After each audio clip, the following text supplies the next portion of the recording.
6 weeks later, Ethan Carter stood outside my apartment building with his expensive suit wrinkled, his tie hanging loose, and bloodshot eyes that made him look like he had not slept in days. This was the same man who once told me I was too sensitive, too controlling, too dramatic. He used to say marriage was not a fairy tale. A woman, according to him, should learn to be graceful, quiet, mature. She should know better than to make trouble when her husband was under pressure. But now he was gripping my wrist with trembling fingers, his voice breaking as if he was seconds away from falling to his knees. Emily, I was wrong. I know I was wrong. Please tell your attorney to stop. Withdraw the complaint from my company. Stop digging through the accounts. I'll sign anything you want. The apartment is yours. The savings are yours. I don't want anything. Just don't destroy me. Standing beside him was Sophie Lane, my friend of 10 years. The woman who adjusted my veil on my wedding day. The woman who had called me on Valentine's Day and said, in the same gentle voice I had trusted for a decade, be careful on the way there. Text me when you arrive. Now her makeup was smeared, her eyes were swollen, and she was shaking in the February cold. Emily, she sobbed, I never meant to hurt you. I just loved him too much. I know I was wrong. Please, for the sake of our 10 years of friendship, let me go this once. 10 years of friendship. When I heard those words, I almost laughed. She talked about 10 years of friendship, but when she wore the cream cardigan I had helped her choose and lay in my husband's bed, she had not thought about those 10 years. She said she had never meant to hurt me, but when she held the airline tickets Ethan had bought with money from our joint account, planning to fly to Maui with him, the honeymoon destination he had once promised me, she had not wondered how much it would hurt. Ethan said he knew he was wrong. But 6 weeks earlier, inside a corporate apartment in Manhattan, when he stood in front of Sophie and told me coldly, she understands me better than you ever did, he had not thought he was wrong. They thought I was still the old Emily Harper. The Emily who swallowed her pride for the sake of marriage. The Emily who stayed silent to keep things respectable. The Emily who forgave, adjusted, and endured because she believed love meant choosing peace over herself. What they did not know was that the old Emily had died the moment I opened that door on Valentine's Day and saw them tangled together in the bed. That day, I had not gone to catch anyone cheating. I had gone to surprise my husband. February 14th had painted Philadelphia in pink balloons, red roses, and chocolate boxes wrapped in shiny ribbons. Couples lined up outside coffee shops. Florists had buckets of roses spilling onto the sidewalks. Even the cold air seemed sweet, as if the whole city had been dusted with sugar. It was Valentine's Day. It was also my first wedding anniversary with Ethan.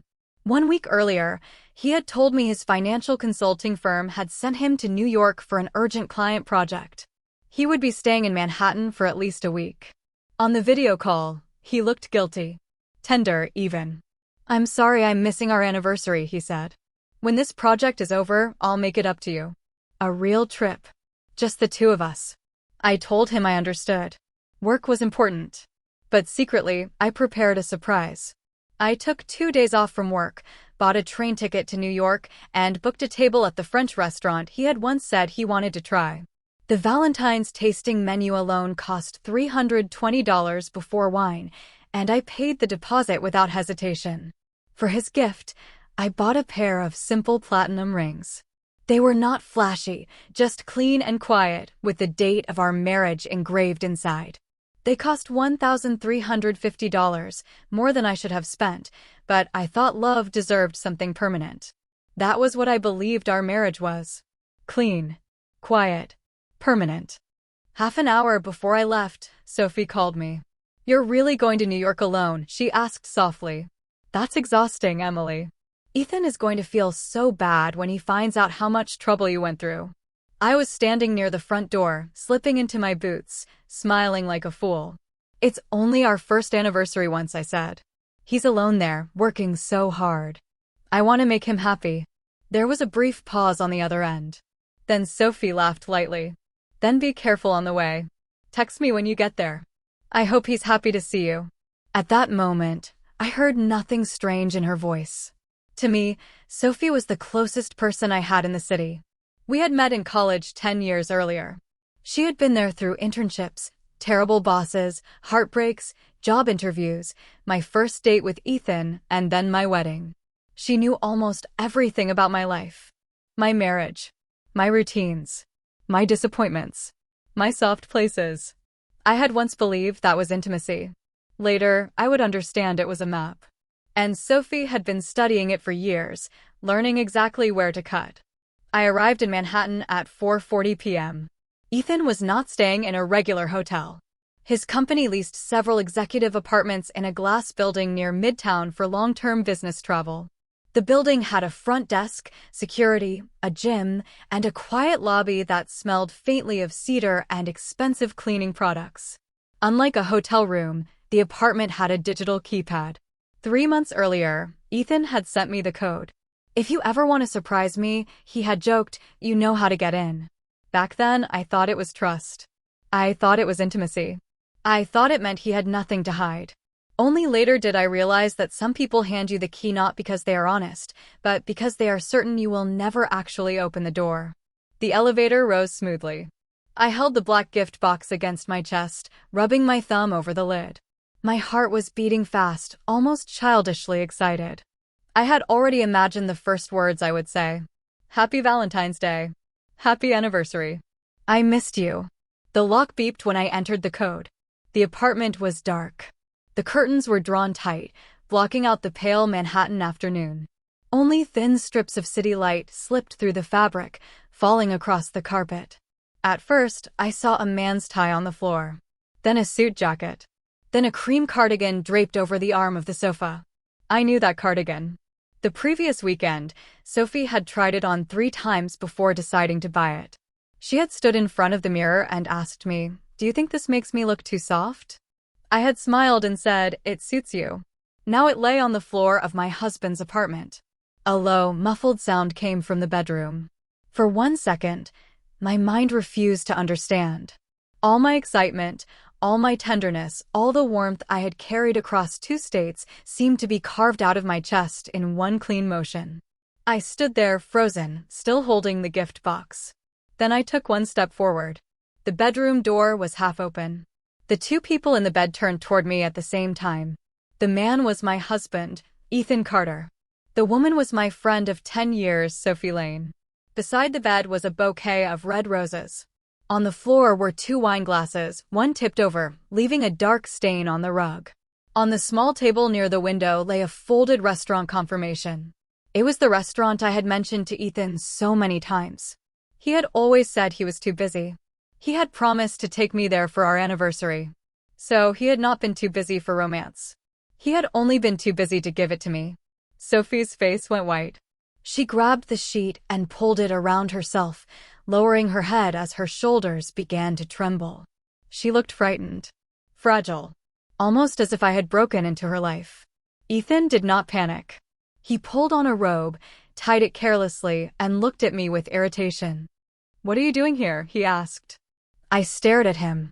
Tears slipped down my face before I realized I was crying. "It's Valentine's Day," I whispered. "It's our anniversary. I came to surprise you." His face did not soften. If anything, he looked more annoyed. "I told you I was on a business trip," he said. "This project matters." "Emily, why do you always do this? You think everything you do is touching, but sometimes you make it impossible to breathe." Impossible to breathe. For 3 years, I had done everything I could to make his life easier. I had turned down a promotion because he said 2 demanding careers would make our marriage unbearable. I handled bills, errands, family birthdays, holiday gifts, grocery lists, dry cleaning, dentist appointments, everything invisible and thankless. I thought that was support. I thought that was partnership. In his mouth, it became evidence that I was boring. Sophie sat curled against the headboard, tears rolling down her cheeks. "Emily," she said weakly, "I'm sorry. Please don't be angry. Let us explain." I looked at her. This woman had called me 30 minutes earlier and told me to travel safely. "What exactly do you want to explain?" I asked. "Why you knew I was coming but didn't warn him? Or why you wished me a happy anniversary while lying in my husband's bed?" Sophie stiffened. Then she lifted her eyes. For a moment, the frightened softness faded. Something else appeared beneath it, resentment, old and twisted. "You would never understand," she said, her voice shaking. "You have everything. A good family. A respectable job. A husband. People love you without you even trying. But me? I stood next to you for 10 years and felt like a shadow." That was when I understood. She had not started hating me that day. She had hated every unguarded happiness I had shared with her. Every story. Every photo. Every private fear. Every time I had believed our friendship was safe. She had not simply fallen in love with my husband. She had found the one thing that would hurt me most and taken it. Ethan stepped in front of her. That single movement was more brutal than anything he could have said. "Enough," he said. "This isn't only Sophie's fault. I was the one who fell for her first." I looked at him, the pain in my chest turning numb. "So you want to divorce me for her?" "Yes," he said quickly, as if he had rehearsed it. "We haven't been right for a long time. You're too rational, too controlled. Living with you feels like living inside a calendar. Sophie is different. She makes me feel needed." I let out a small laugh. So that was my crime. I had managed life too well. I had not cried enough, needed enough, begged enough. He went on, his tone becoming more practical, almost businesslike. "We can end this respectfully. I'll split the joint savings with you. You can keep the car. As for the apartment, we lived there together after we got married, so I hope you won't be unreasonable about it." The apartment. The apartment whose $95,000 down payment had come from the inheritance my father left me. The apartment whose deed had always been in my name. The apartment Ethan had contributed almost nothing to except a few months of utilities and opinions about furniture. Now he spoke of it as if it were something he had generously allowed me to use. That was when my tears stopped. There is a strange clarity that comes after a certain level of pain. I looked at the two of them, at the careful way they played their parts. The guilty man. The fragile mistress. The reasonable divorce. Suddenly, I no longer wanted to ask why. When betrayal has already happened, every explanation is just a curtain the betrayer pulls over the mess. The real question was not why they had hurt me. The real question was what else they had taken. My eyes moved across the room. On the coffee table, under the roses and the wine, were several papers they had not had time to hide. The top sheet was a printed expense report. The client name was vague. The charges were not. Dinner for two. Suite service. Champagne. Flowers. Beside it sat an envelope with the corner of 2 airline tickets sticking out. I walked over and pulled them free. Destination, Maui. My hand tightened around the paper. Maui was the place Ethan and I had talked about since the week after our courthouse wedding. We had been too busy for a honeymoon, so he had promised me that on our first anniversary, when things settled down, we would finally go. The passenger names were Ethan Carter and Sophie Lane. Departure date, the following week. The edge of the ticket dug into my palm. That little pain was nothing compared to what was happening inside my chest. This was not a mistake. This was not a moment of weakness. They had planned it. They had used money from my marriage, a trip from my dreams, and trust from my friendship to build a path for Sophie to replace me. I looked up at them. "Fine," I said slowly. "We can divorce. But don't think you can throw a few respectable words at me and walk away clean. Ethan, you'd better hope you haven't touched our joint account to pay for this. And you'd better hope those company expenses on the table are exactly what you told your firm they were." For the first time, Ethan's face changed. Real fear flashed across it. Only for a second. Then he smoothed it away and gave me the familiar gentle expression he used whenever he wanted me to back down. "Emily, don't make this ugly," he said. "We were married. We don't have to become enemies. You're still young. Your reputation matters too. If this turns into a public fight, nobody wins." He had always used those words on me. Respectable. Mature. Don't make it ugly. What he really meant was, be quiet so I don't have to pay. I lowered my eyes and slowly folded the tickets. I knew this was not the moment to explode. I had a few papers, a room full of humiliation, and 2 people who still believed I was too wounded to think clearly. If I screamed, they would destroy records. Move money. Coordinate their stories. No, real revenge did not come from crying. It came from evidence. So I took a breath, let my shoulders drop, and made myself look exhausted. Fine, I said quietly. I don't want to fight anymore. Ethan visibly relaxed. I continued, I just want to know when it started. At least let me understand when my marriage became a joke. Sophie glanced at Ethan. She must have believed I was broken, clinging to the last pathetic details. She wiped her face and whispered, 6 months ago. Around your birthday. At first we were only talking. Then we couldn't stop. 6 months. On my birthday, Ethan had said he had an emergency meeting and could not come home.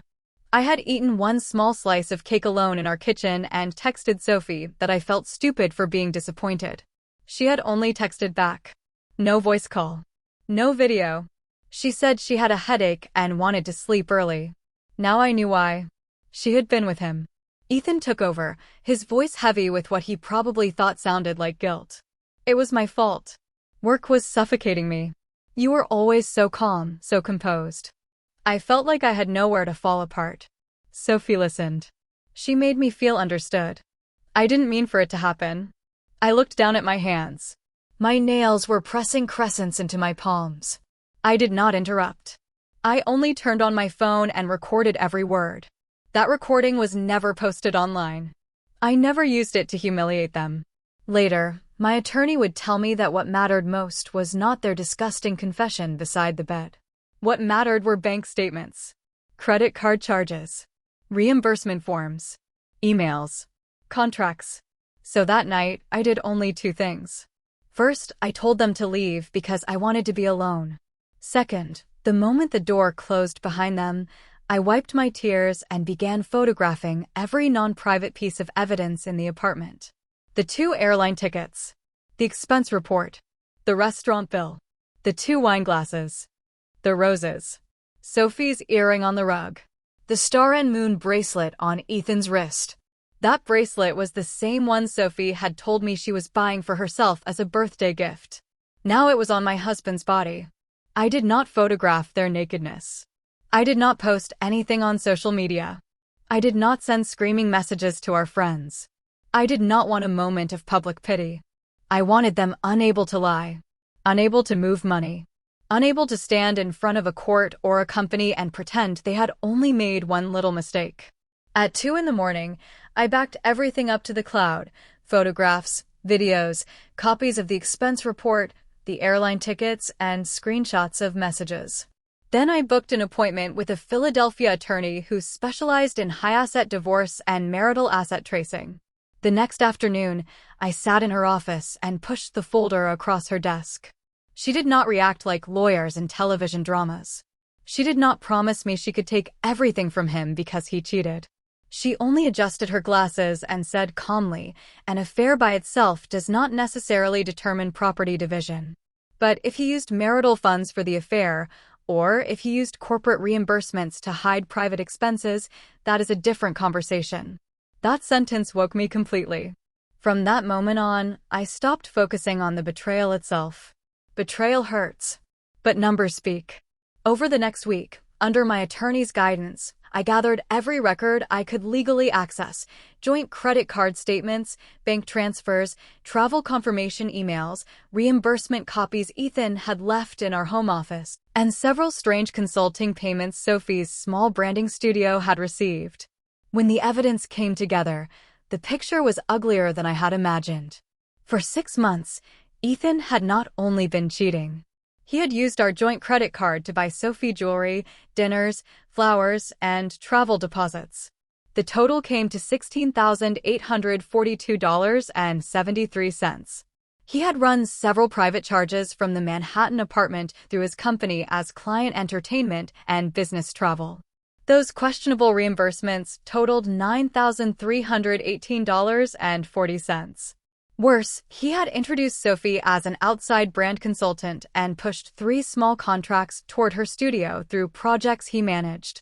Together, those contracts paid her $24,000. This was no longer just an affair. This was a conflict of interest. False reimbursement. Dissipation of marital assets. My attorney filed for divorce and requested a temporary financial restraining order to prevent Ethan from moving large sums out of our joint accounts while the case was pending. Then, through formal legal correspondence, she submitted the reimbursement and conflict of interest materials to the compliance department at Ethan's firm. I did not send explicit photos. I did not curse him online. I did not ask our friends to choose sides. I simply gave the evidence to the people whose job it was to see it. Real dignity is not covering for someone who betrayed you. Real dignity is letting them face the dirty consequences in the cleanest possible way. At first, Ethan had no idea what I had done. He still texted me as if he were granting me mercy. Have you thought it through? I can have my attorney draft the agreement. Let's not drain each other. We can end this respectfully. Sophie also sent me a long message. She said she was sorry. She said she hoped I could heal. She said she did not want our 10 years of friendship to become something ugly. I did not reply. I took screenshots and saved them. A few days later, Ethan was pulled out of a meeting by compliance. His work laptop was temporarily seized. His project access was suspended. The company began reviewing 6 months of travel reimbursements, vendor contracts, and client entertainment reports. That afternoon, he called me for the first time in panic. I did not answer. Messages came one after another. Emily, what did you do? Did you tell my company? Do you understand this could ruin me? I cheated. I didn't commit a crime. Why are you being this cruel? I looked at the last message and felt strangely calm. Even then, he thought the problem was only that he had fallen in love with someone else. He did not understand that using our money to impress his mistress, disguising private nights as business expenses, and feeding their secret with my trust was another kind of theft. The company investigation lasted 3 weeks. The result came faster and harder than I expected.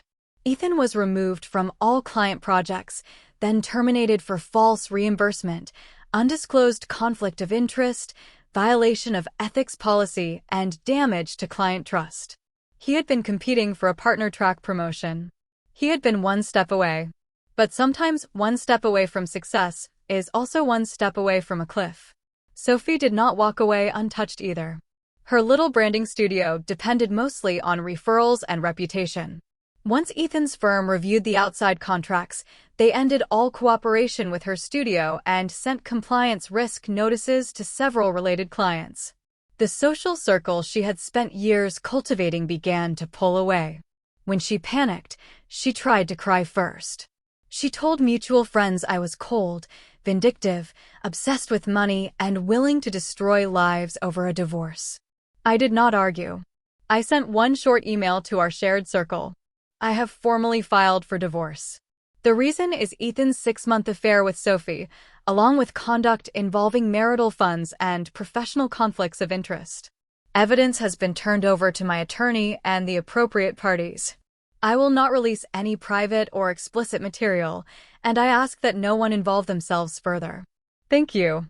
No photos. No insults. No begging people to believe me. The more restrained the truth is, the harder it becomes to fight. Soon, Sophie's calls started. She cried and said she was not a bad person. She said she had only been confused. She said if her studio collapsed, she would have nothing. She said I had already won, so why did I have to keep pushing? For the first time, I replied, I am not pushing you. You reached into my marriage, my accounts, and the life I trusted you with. I am only closing the door on your hand. Then I blocked her.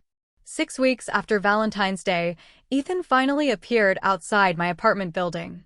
He no longer talked about dignity. He no longer talked about ending things respectfully. He no longer told me I was too strong, too cold, too difficult. He only begged me to make my attorney stop. Begged me to tell his company it was a misunderstanding. Begged me not to keep tracing the money. Looking at him, I suddenly remembered the way he had stood in front of Sophie and told me I made it impossible to breathe.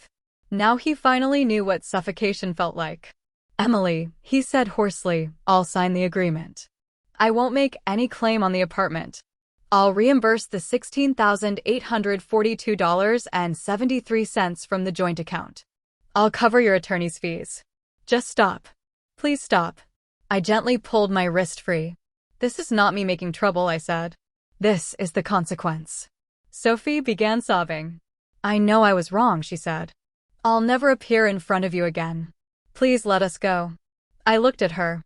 When you were planning Maui in that Manhattan apartment, I asked, did either of you think about letting me go? They both fell silent. The cold wind moved through the street. The lamplight stretched their shadows long and broken across the sidewalk. I used to think that if I ever saw them like this, I would feel joy. Maybe satisfaction. Maybe the sharp pleasure of revenge. But when the moment finally came, all I felt was quiet. They were no longer worth the weight of my emotions. I did not withdraw the divorce petition. I did not say a single word to protect Ethan at his company. In the end, to avoid a public hearing and further financial scrutiny, Ethan agreed to settle. He waived any claim to my premarital apartment, whose $95,000 down payment had come from my father's inheritance. He reimbursed the marital account for every dollar he had spent on Sophie. He agreed to pay $29,000 toward my attorney's fees. He gave up his share of several joint investment accounts that had grown during the marriage. Since we had no children, the divorce moved forward cleaner than I expected. A few months later, the court issued the final divorce decree. I became Emily Harper again. Not Ethan's wife. Not Sophie's victim. Not the woman Sophie believed deserved to be envied because she had everything. Just myself. I sold the platinum rings with our anniversary date engraved inside and donated the money to a local organization that helps women afford legal assistance. Then I repainted the apartment. I changed the curtains in the living room. I sold every piece of furniture I had bought because Ethan liked it. When spring arrived, I returned fully to work. At first, it was hard. 3 years of marriage had almost made me forget what it felt like to stand in a conference room and fight for my own ideas. But when I opened my laptop, took back projects, and heard clients say my name with respect, I realized the woman I thought marriage had consumed had never truly disappeared. She had only been waiting quietly for me to come back. Later, someone asked if I regretted going to New York that day. I said no. If I had never opened that door, I might still be heating dinner for Ethan, keeping secrets for Sophie, and protecting the reputation of everyone who had hurt me. That betrayal was a knife. It cut straight through every innocent belief I had about love, friendship, and loyalty. But it also showed me who had been stealing my life, who had been feeding their greed with my kindness. I used to believe loving someone meant giving way, making room, offering every soft part of yourself and trusting them not to press too hard. Now I know real love must begin with refusing to betray yourself. From now on, I will never stay silent for someone else's dignity. I will never sacrifice my boundaries to preserve a relationship that is already poisoning me. That Valentine's Day betrayal pushed me into the dark. But with evidence, clarity, and the courage not to turn back, I climbed out with my own hands. The people who tried to destroy me taught me one final lesson. I can love deeply, but I can wake up fast.